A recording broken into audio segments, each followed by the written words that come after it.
gente deixou de fazer aquela confraternização que a gente faz todo ano na primeira reunião de junho, né? Que não dava para concorrer com a Copa do Mundo. Né? Foi, acho que no dia da abertura, se eu não me engano. E acabar não tendo jogo. E a gente deixou para comemorar fora da sede. Né? Dita Copa. A gente deixou para comemorar fora da sede. A Rose tinha sugerido para a gente vir aqui para a Régua. Aliás, eu tinha muita vontade de vir conhecer, eu não consegui participar daquele projeto. Né? A gente acabou conseguindo trazer um grupinho muito legal. Né? Então, a gente precisa trouxe, né? A gente trouxe revistas, a gente trouxe as revistas, alguém depois quiser ver dos trabalhos que foram publicados com os meus filhos aqui. Né? Estão aqui. A gente fez o levantamento, acho que foi em 2007, 2008, a gente fez o levantamento aqui das orquídeas da Régua e desde então viramos amigos. E você também pela primeira vez na Régua, já está fazendo a segunda atividade aqui, de passar o dia inteiro aqui, nesse que se vocês forem olhar os projetos de conservação do estado do Rio de Janeiro, esse é o projeto mais bem sucedido do Rio de Janeiro, em termos do que eles fazem, do que eles conseguiram ao longo desses últimos 10 anos, não é, Raquel? Sim. 10 anos. Bom, Aí eu Nicolas, então, eu queria conhecer um slide aqui de números, mas todos vocês conhecem o nome, então não adianta eu botar eu, Nicolas, agora quando somos marido e mulher, né? Então, eu muito tranquila, porque ele sempre chama a minha atenção. Então, eu falo, olha, para não brigar assim em público, você faz a apresentação. Eu dou a cobertura, não tem problema. Tranquilo.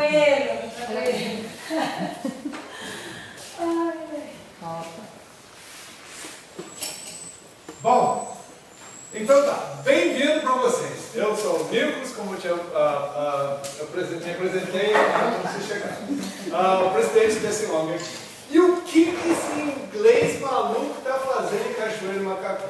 É interessante isso, né? Então, eu queria te dar um pouquinho de uma história de um cara que nasceu fruto de uma parceria, eu acho que é uma parceria dos meus pais, né? Eles casaram e nasci lá na Inglaterra, mas meus pais eram brasileiros, nascidos aqui no Rio de Janeiro. Mas foram lá estudar. Eu nasci lá no país de Inglaterra, Londres, especificamente. E lá em Londres, a gente cresce assistindo programas de TV sobre os animais, sobre o mundo de plantas. E lá, para quem não conhece, é lindo, né? Londres é lindo, né? A senhora conhece muito, né? Mas as pessoas lá, sabe, eles acham que aquilo é muito chato. Que não tem essa beleza das matas, não tem as orquídeas, não tem bromélias, não tem sapos, diogos, não tem formigas assim, não tem cobras, não tem animais em abundância. Então eles acham que lá é muito chato. Então eles fazem N programas sobre a beleza e o encanto das florestas tropicais. E vocês devem ter assistido O Mundo Fabuloso de David Attenborough, né? O João velhinho, ele fala de uma forma tão bacana, né? Explica as coisas, antigamente ele viajava até pro Paraguai, buscava tatus, levava lá era possível, né, naquela época, levava para os estúdios de Londres e falava, esse é o tatu que eu peguei lá em Paraguai. E a gente, poxa, todo mundo ia, os crianças iam para o colégio, falavam, poxa, você viu, você assistiu aquele programa sobre as florestas tropicais de Bórneo, do Brasil, da Amazônia. Aquilo tinha livros sobre os vários naturalistas que entraram nesses campos aqui, desde Saint-Hilaire, puxa, Humboldt, em Venezuela, você encontrava histórias de Marte, e depois tinha várias histórias de aventuras de outras pessoas, até do nosso querido que se perdeu na Amazônia, como é que o cara que foi atrás da cidade de Eldorado, né? É o famoso inglês que subiu. Então você cresce. Alguém lembra do nome dele? Fácil. Quem? Fácil. Você, isso mesmo. Aí você cresce alimentado com esses sonhos de animais, de árvores gigantescas, tudo verde, um som. Os pais também passaram muito pra gente. Quem? Os pais brasileiros Então, passaram muito pra gente. passaram muito para você. É. Então você vê como é que isso cria uma fusão, acaba infundindo nas mentes das crianças paixão para as florestas tropicais. E eu tive essa sorte de vir para cá nos anos, vim quando eu era pequenininho.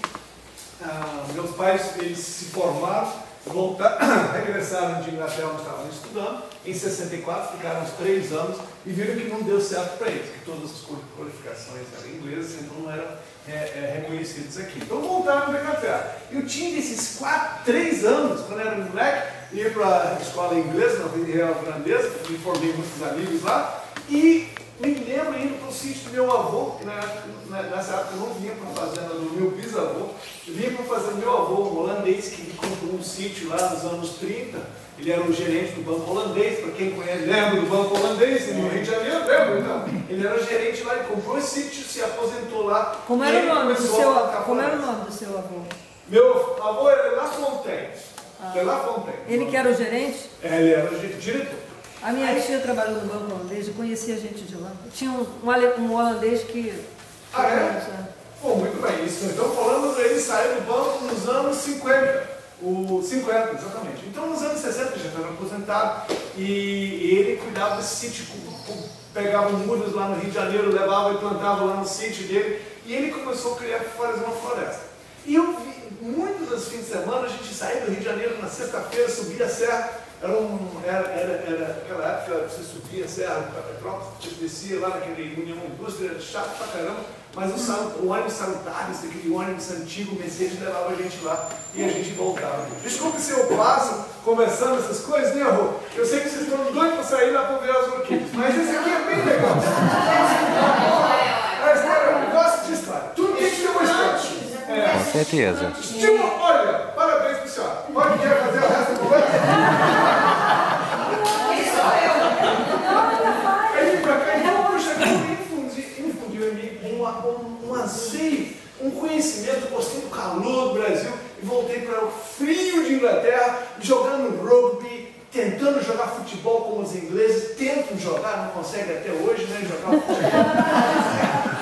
Aí a gente ficava naqueles campos assim, você joga futebol e rugby no meio do inverno, é horrível estar de short lá, puxa, o único lugar do corpo masculino que fica quente é um pouquinho abaixo do Equador. E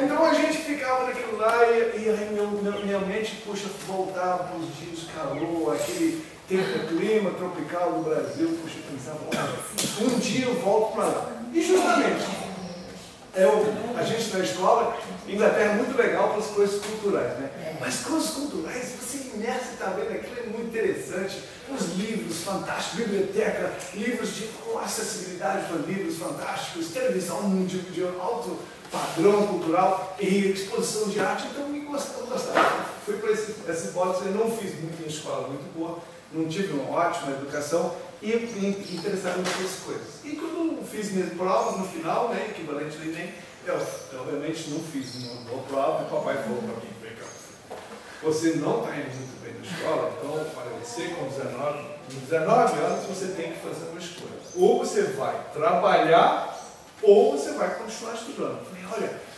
puxa vida, eu queria trabalhar, para falar a verdade. Ele falou, olha, eu herdei essa fazenda aqui em Cachoeiro Macacu, do meu bisavô, do meu avô dele, e se você não quer ir mais para a escola, você vai trabalhar, pagar a sua passagem e você vai lá. Ele comprou a passagem mais barata que existia. Foi uma passagem que eu tinha que levar um monte de documentos para Nova York e lá encontrava um cara que me dava a sequência da viagem de Nova York para o Rio de Janeiro. O que aconteceu? Eu saí com esse pacote, procurava o cara, não achava ninguém, então eu ficava com o pacote. E aí fiquei. E passou o tempo. No final o cara chegou. Caramba, cadê você, ô rapaz? Ué, mas eu estou esperando aqui para passar. Não, mas nós estamos no outro terminal e o avião já foi. O avião já foi, cara, esse bilhete era intransferível e podia ter o dinheiro de volta. Não devolvi. Acabei, ficando em Nova York 2 dias, e eu dormi 3 dias. Eu dormi 2 dias no aeroporto. Eu conheço aquele aeroporto de Nova York muito bem. Inclusive à noite, fechava, não tinha voos à noite. Então eu descia por toda aquela parte onde vai as bagagens, onde tem. Parece um interior, parece uma coisa daquele.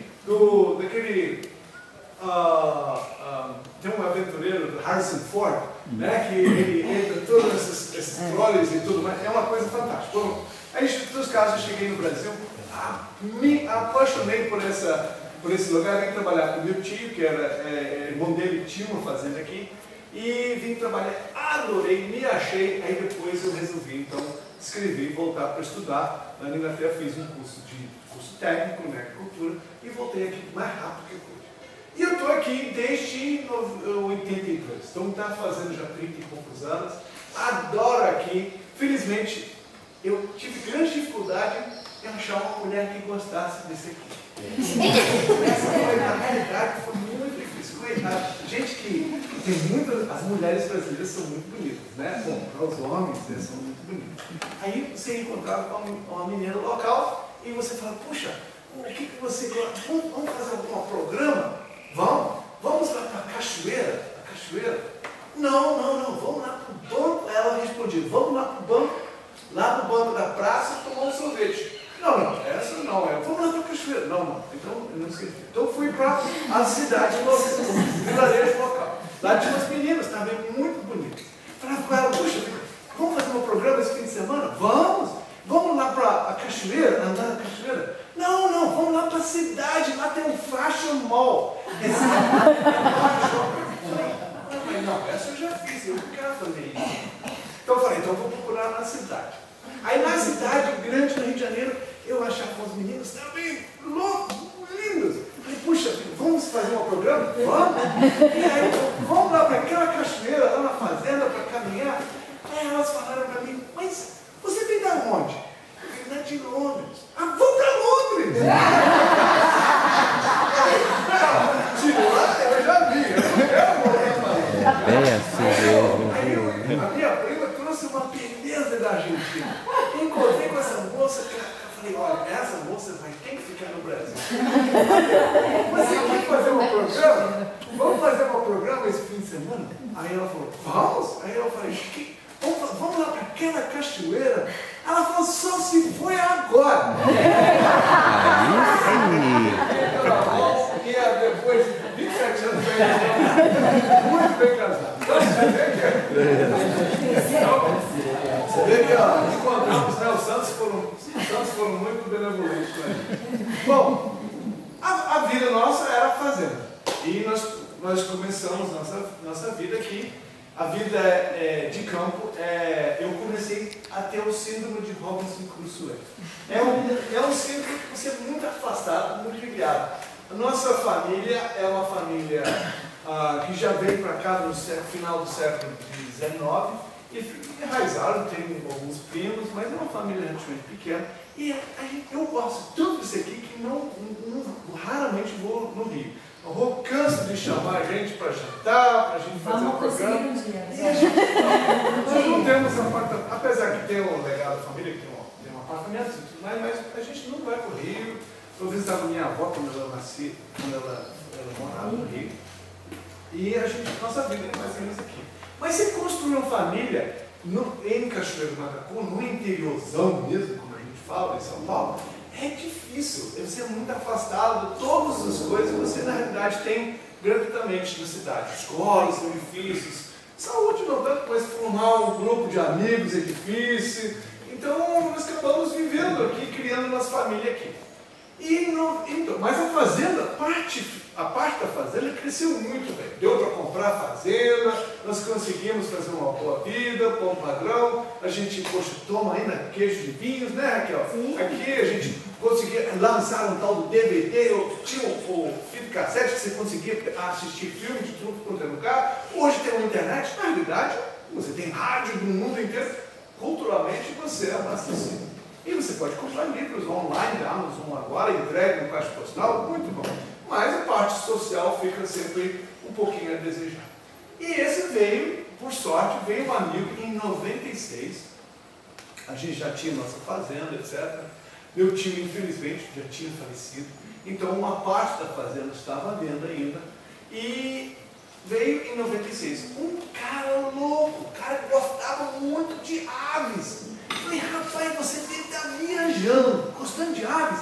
A gente gosta muito de aves, a gente vai muito olhando aves. E seu irmão, meu irmão, tinha falado com ele que você podia deixar a gente ficar hospedado na sua casa. Ele falou isso, ótimo. Então vamos ficar olhando aves. Olha, essa foi o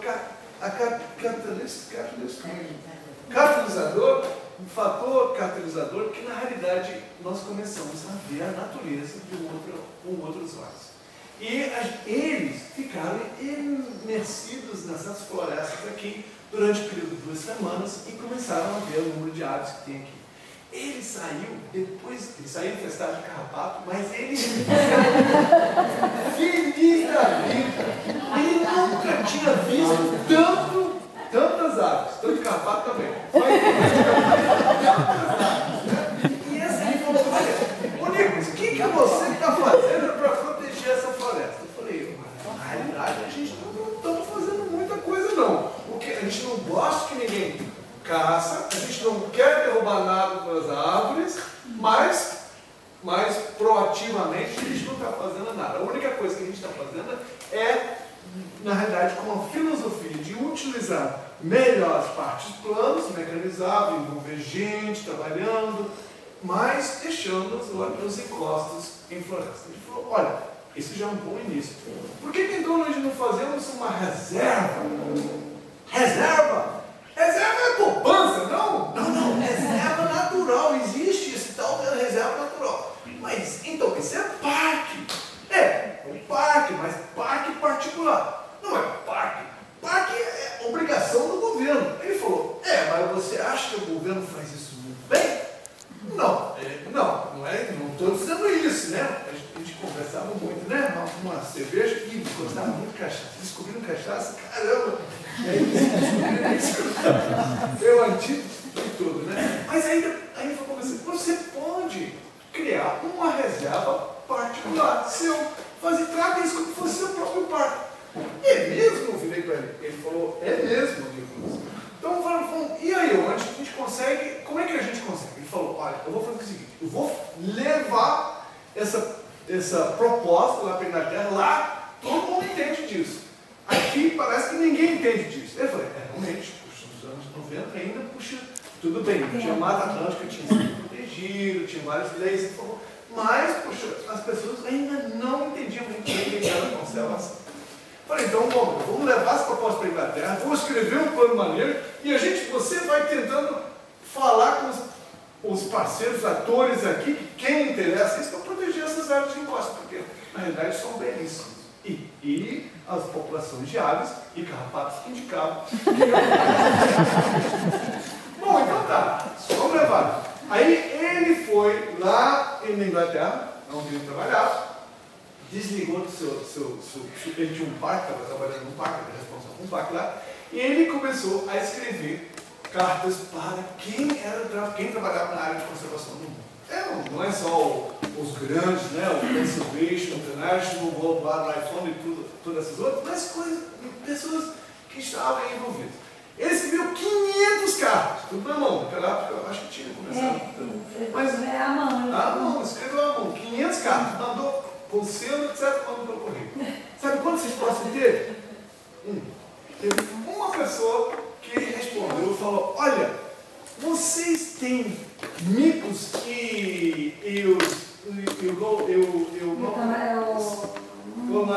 então, mico-leão, esses micos de mico-leão dourado, e você tem aqueles micos aqui.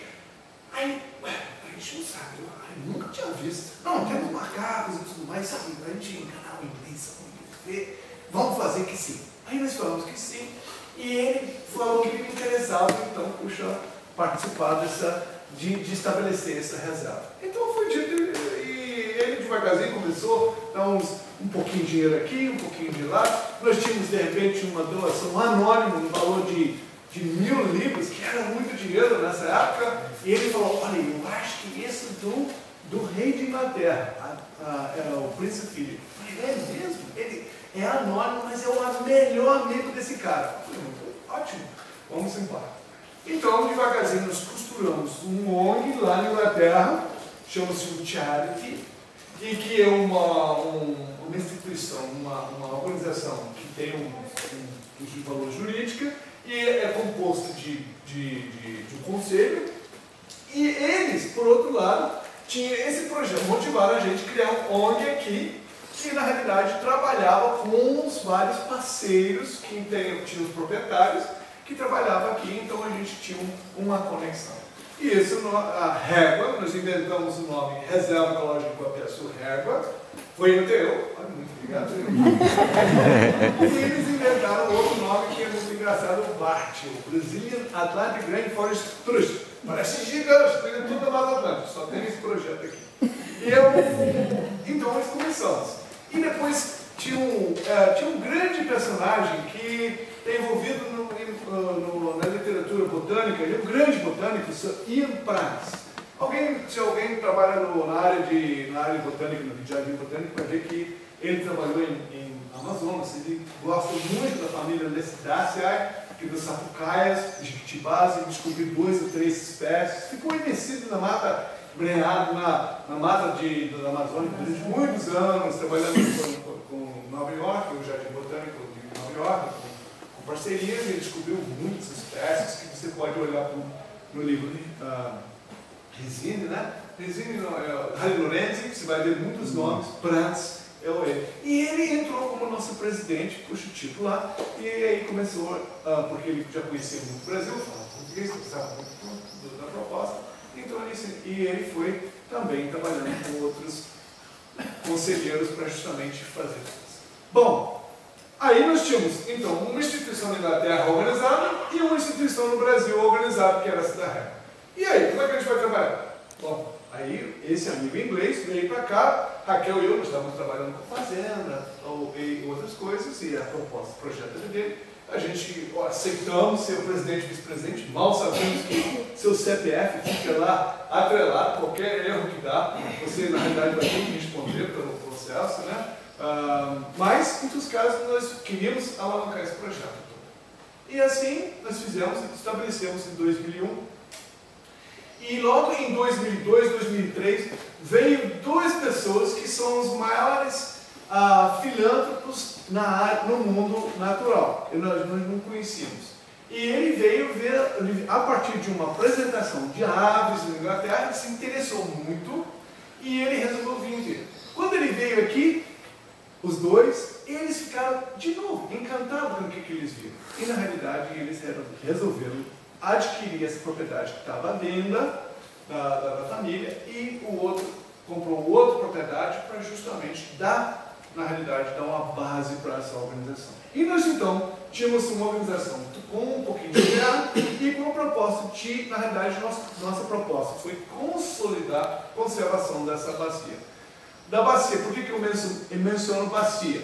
Porque no início nós tínhamos interesse de segurar as áreas da serra, mas em 2002 foi criado o Parque Estadual Três Picos, na realidade um parque de papel, porque na realidade nem em cartório está registrado, mas eles não tinham a nós um pouquinho, mas depois nós fomos repensar qual seria a nossa missão, e nós resolvemos ampliar a missão para cuidar da bacia do Rio Iguapiaçu. Uma bacia é uma unidade geográfica interessante, na faixa de 30, 40 mil hectares, onde essa área de serrana pega uma terça parte, mas a nossa intenção era, a gente viu que o Parque Estadual Três Picos pegou a partir de uma certa cota, que na realidade o mais importante era proteger as encostas até o parque, porque as encostas, a mata de baixada, era que nós perdemos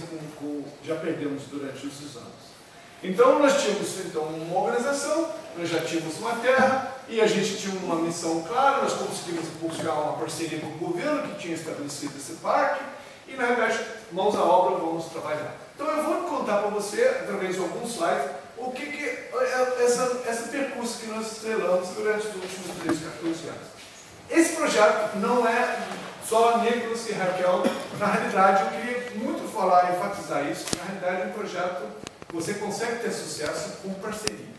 E a gente vai mostrar isso com todo mundo envolvido. Até vocês que vêm aqui para um dia casual, para aproveitar esse dia chuvoso, para vocês virem aqui, a gente introduzir mais orquídeas aqui na floresta, ver como que é importante e como a sua vinda aqui é importante para a gente, tá? Então, não é um projeto meu, é um projeto nosso. E eu acho que a gente parte, filosoficamente, a gente tem que pensar que o mundo depende da gente, né? Depende de nossas ações, né? E o modelo que a gente tá vivendo, né? É um modelo meio inconsequente, né? A gente vê que nós fomos moldados para ser umas pessoas, não sei se é o caso do nosso casamento e tudo mais, buscar a mulher. Mas quando você casa, quando você vai para a escola, você já tem, ou você já notou que meu pai falou, você vai trabalhar ou você vai estudar. Trabalhar, você insere dentro de um modelo, não de capitalismo, dentro de um modelo estrutural numa sociedade onde temos uma função.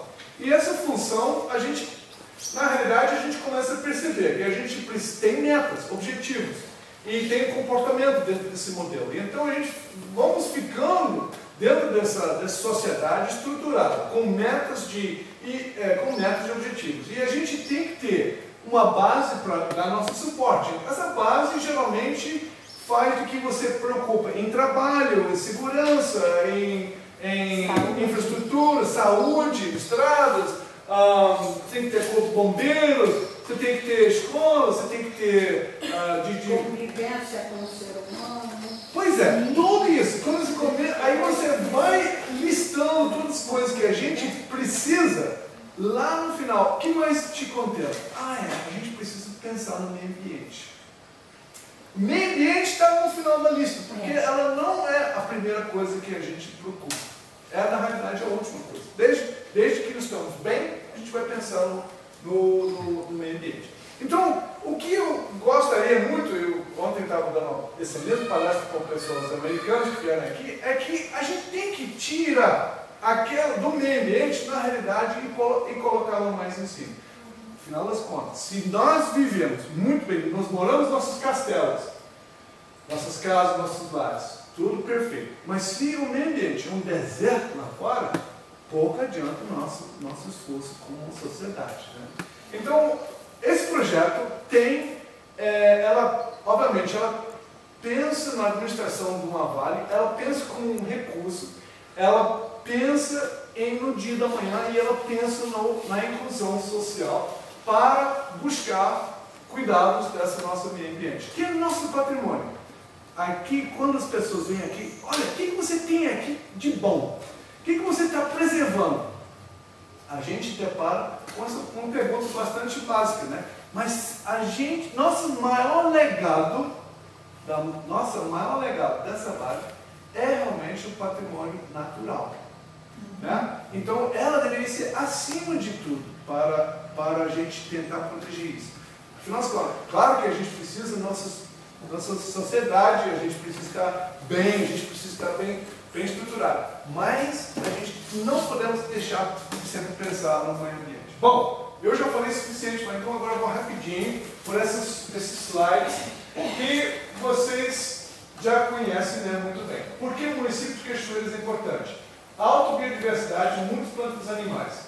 O Jardim Botânico já citou que tem mais de 20 mil plantas aqui na Mata Atlântica, aqui no centro de biodiversidade do mundo. Essas áreas vermelhas são onde estão esses centros localizados. As pessoas vêm aqui para ver aves, porque as aves são indicadores de alta biodiversidade. Nossa biodiversidade, Mata Atlântica, onde a gente sempre tem a gente lembra da Mata Atlântica, a gente vai lembrar de árvores gigantescas, florestas que são heterogêneas, são compostas de muita abundância, muito grande de espécies, né? Dos 20 mil, só 1.000 tem orquídeas, né? Isso é incrível, né? Ou só o David colocou 600 dentro do livro dele, né? O David, saudoso David Gill, Mas essas florestas aqui são de árvores, etc. Acho que são 2.500 árvores, que faz de que isso aqui é um lugar fantástico. Na realidade, quando você começa a olhar a evolução da Mata Atlântica, você vai ver quando os continentes se separaram e tudo mais, o continente da América Latina ficou mais ou menos parado e os outros mexeram muito. E nós temos um dos ecossistemas mais antigos do mundo. Isso dobra a nossa responsabilidade para a sua proteção. É uma responsabilidade só mesmo de procurar o do governo?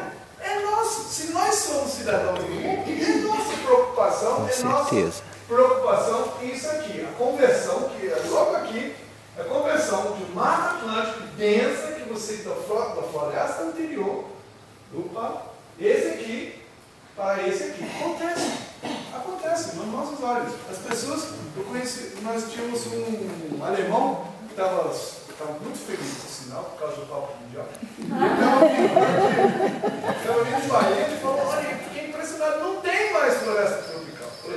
Eu falei, estava encontrando dificuldade de achar floresta tropical. Esse aqui é o modelo de desenvolvimento que a gente olha. Isso aqui é do Gemas, Von Martins, que fez as primeiras explorações. E esse aqui é a área antes da Serra dos Órgãos. Está vendo a Serra dos Órgãos aqui em cima? Esse aqui é perto de Manjá.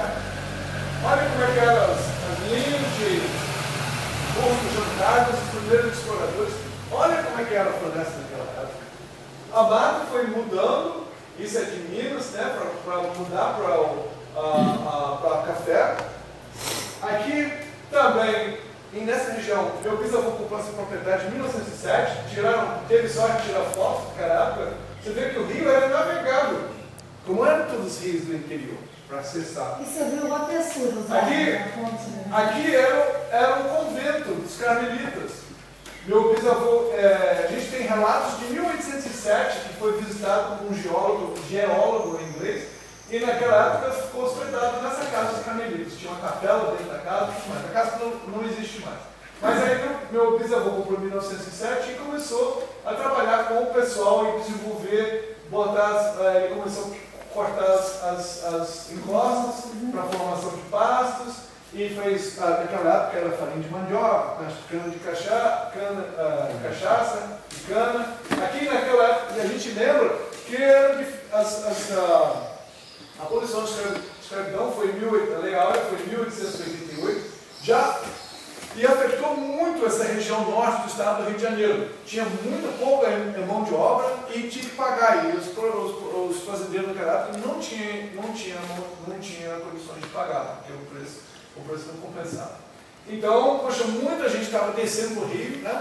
E a gente tem, meu bisavô, ele tinha preocupação social, ele nunca ganhou dinheiro para essa fazenda, trazia só malas, né, naquela época, de dinheiro de Petrópolis, onde ele morava, para pagar os empregados, e tinha mais ou menos 1.000 empregados. E a gente leva essas fotos para as comunidades locais. Eu falei, olha, seus avós estão aqui, né? Olha, nem sem calçados, roupa feita com aquela saco de arroz, o saco de café. Você vê que essa senhora tem os braços já inchados, de picadura de insetos e tudo mais. Muito difícil, né? E naquela época, puxa, o que mais se produzia era a cana, que produzia a cachaça, e depois a madeira que abastecia a cidade do Rio de Janeiro, que era o crescimento. Mas esse foi ao 100 anos atrás. Ainda existe um pouquinho de desmatamento. Não é grande, mas existe um pouquinho de desmatamento, que na realidade não deveria acontecer. E ainda existe a caça dos animais. 2011, isso aqui. Ainda existe a cativo de aves muito raras, como esse triculário aqui, que é raríssimo. Só existe nessa parte do Brasil inteiro. E ainda existe isso que é as pessoas abrindo cartelas na floresta e dentro casos são pessoas bem, advogados, dentistas, que deveriam saber melhor. Mas, tudo bem, nós não vamos criticar, porque antigamente nós fazíamos isso mesmo, mas hoje nós temos que melhorar. Então, a família nossa tem esses 100 anos. olha, saiu as fotos de Inglaterra mesmo. Estava envolvido aqui. Eu nasci nessa rua aqui. Nasci nessa rua? Não. Nasci no hospital, né? Faz uma história terrível de Vikings. Não, mas eu cresci tudo nessa rua aqui. E depois tive sorte da Barraquel lá para ver onde. E por isso, quando você está achando alguma floresta, montanha verde aí? Você está vendo algum rio bonito? Você está vendo algum bromélia, orquídea aqui? Não. O máximo que você vê a casa do papai está com uma massa. Sim. Então, o deck é muito bacana, mas você não vê, não tem árvore quase nenhuma nas outras fotos, né? Bom, o que nós estamos fazendo? Esse aqui, mais ou menos, síntese que nós fizemos. Identificamos essa bacia geográfica, essa unidade geográfica de 30 mil hectares. A parte sul está muito assim, muito de pasto, esses morros que são desmatados, na realidade, e a gente elaborou 4 linhas de 4 viés importantes para trabalhar se a gente quisesse fazer, se a gente queria um resultado positivo para a conservação do bacio. A gente tinha que trabalhar com proteção, educação ambiental, restauração e pesquisa. E aí, visando a garantia do nosso patrimônio e a expansão e se tornar uma referência de gestão ambiental. A ideia nossa, a nossa visão, é que essa área é tão importante, comparado, evidentemente, a outras áreas, é claro, como mais também são, que nós temos que segurar essa bacia toda florestada. Não quer dizer que tem que expulsar as pessoas que estão morando aqui. A gente fala de inclusão, onde nós vivemos em nossa paisagem com um equilíbrio, com harmonia. Um resgate de uma paisagem rara, envolvendo as comunidades, permitindo pleno funcionamento do sistema local, sem prejudicar ninguém. Isso hoje, após anos, na realidade, é o pensamento atual, em que você trabalha com esse gradiente, tentando manter ela íntegra, para ela funcionar bem. Aí nós não sabemos ainda como ela funciona. Você sabe muitos detalhes. E vocês, de orquídeas, vocês são os professores, né? Mas falam de outras aves, e o ecossistema de riachos e tudo mais, e de anfíbios, é um outro mundo, né? E a gente temos que agregar essa informação de forma que a gente tenha uma visão generalista sobre isso. E não, evidentemente, assim, que a nossa segunda vale, né? Que é mais ou menos um retrato da Mata Atlântica. A gente hoje, quando nós conseguimos trabalhar com os jovens, com os caçadores locais, empregamos eles para fazer a nossa equipe de guarda-parques. Isso foi um ganho, diminuiu a pressão de um lado e aumentou a projeção. Nós estamos criando unidades de conservação. Tudo bem, o Parque Estadual Três Picos está aqui, é um belíssimo patrimônio também, um belíssimo início, mas a gente pode criar RPN nas áreas que estão fora, consolidar as áreas da amortecimento, e nós fizemos o primeiro RPN do município. E a gente faz também através da aquisição de áreas. Nós identificamos áreas e a gente acaba, as pessoas estão querendo sair desses lugares muito altos, não estão vendo futuro, não tem um retorno financeiro, as familiares não querem mais isso, querem sair para a cidade, então essas áreas começam a ficar abandonadas. Para ficar abandonadas, entram logo as pessoas fazendo suas casas. Esse caso aqui era de um caçador, os caras vinham lá de São Gonçalo e gostavam de caçar aqui. Então a gente prioriza a aquisição dessas propriedades para justamente reflorestar essas crateras abertas, que você vai ver mais tarde, e destruir essas casas para que não tenha esse avanço imobiliário na área. E aí a gente vai ter uma bacia hidrográfica saudável e fortalecida. A gente vai mapeando para saber quem está aí. Então, nós comentamos sobre nossa atividade de proteção.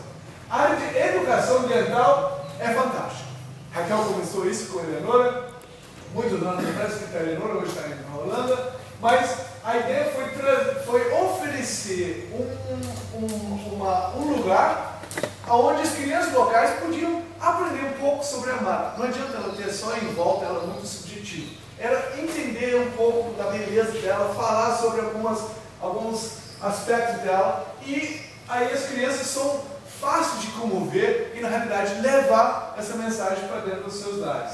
E hoje a gente tem até áreas com escolas do Rio de Janeiro, como essa do Vila Flores, que vêm aqui todo ano e plantam seus 100, 150 árvores. Na realidade, é o melhor grupo que eu já tive plantando árvores. São esses aqui de 7 e 8 anos. Eles não tem sol quente, não precisam de água, eles vão querer, eu quero mais dia, eu quero mais um. É impressionante, tem que pegar nessa idade. Porque nós somos muito velhos para mudar, não somos? Nossa, a senhora... Ensinar no colégio, primário. Isso.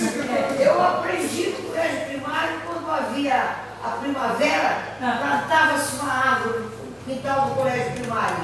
Fantástico. Eu fui criado na beira do rio, pegando peixe, fazendo uma piscina natural, viu? E plantando árvore de fruta. Ainda distribuo até hoje.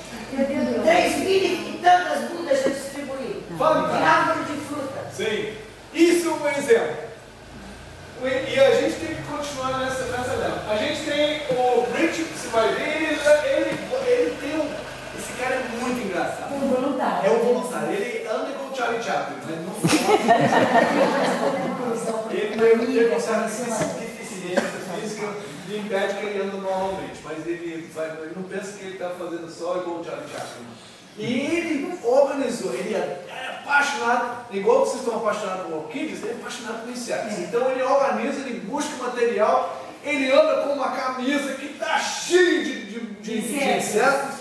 Parece que os insetos ficaram apaixonados nele. E as crianças começam, ele leva os insetos, ele tira foto. Não é japonês, não? Hã? Não, ele é japonês? Parece, hein? Mas não é. Porque os japoneses gostam muito disso. Ah, japonês gosta. Ele é escocês. Também escocês gosta também. Ele é muito interessante. E ele adora transmitir esse interesse, né? Contagiar esse interesse. E leva para as escolas. A gente tem trabalhado com o município de Cachoeiras também, outra foto dele, mas está envolvendo o município local, trazer crianças para cá. E também a gente tem trabalhado com os jovens guardas também. São todos jovens ingressados na escola e que nosso sistema de escola não é em tempo integral, é em tempo parcial. E aí a criança tem muito tempo fora da escola. Como ele não pode trabalhar, eles são muito ociosos. Aí, como é que é? Corpo, eu acho que tempo ocioso faz que não faz. Cabeça ociosa. Aí a gente tem que pegar essas crianças, e eu tenho certeza, e eles estão interessados. Eles vêm aqui e ficam sentados igual vocês aí. Se eu fizesse eu não poderia ser um professor de física nuclear, mas eu tenho certeza que eles viriam para assistir aulas de física nuclear, que não tem nada para eles. Então você vê como é que tem essa possibilidade de envolver as crianças e dever, na verdade. Bom, educação então nós cumprimos, temos um professor que é residente, né? Hoje é fantástico, e a gente fala sobre nossa recuperação. Recuperação aqui é nota 10, não é, Rô? Rô veio aqui do Rio de Janeiro em 2005, ela falou, olha, eu soube que vocês estão plantando umas árvores. Aqui, ajuda aqui, Rô. E ela foi e plantou umas árvores junto com a gente no primeiro espaço aí. Hoje vocês vão ver o que nós fizemos. É um processo moroso, requerendo técnica, paciência, amor e dedicação. Plantar árvores é igual ter filho, né? Igual cuidar de uma pessoa humana. Isso, falou tudo. Você pode deixar ela aqui para o próximo vídeo? Vai deixar ela aqui para o Se eu próximo pudesse, ia morar vizinho seu. Meu marido de 94 anos, não dá mais. Tá dizendo para cá também, ele pensa igual? Ele é estrangeiro, esse pai não vem. Não, a gente fala, que idioma ele fala? Espanhol. Ih, agora chega. Ele também já tem 60 anos no Brasil. É melhor que eu.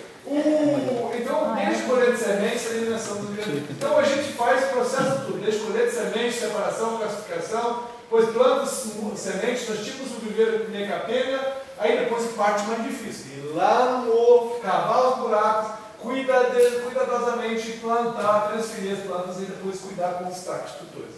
Reflorestamento é bom? É maravilhoso. Maravilhoso! Olha, promove serviços ambientais e traz mais biodiversidade. Você sabe que eu aprendi com o japonês? Desculpa de interromper. São ensinamentos que a gente precisa saber. O japonês me ensinou que, por exemplo, uma muda de jabuticaba, você quando vai plantar tem aquela raiz peão. Sim.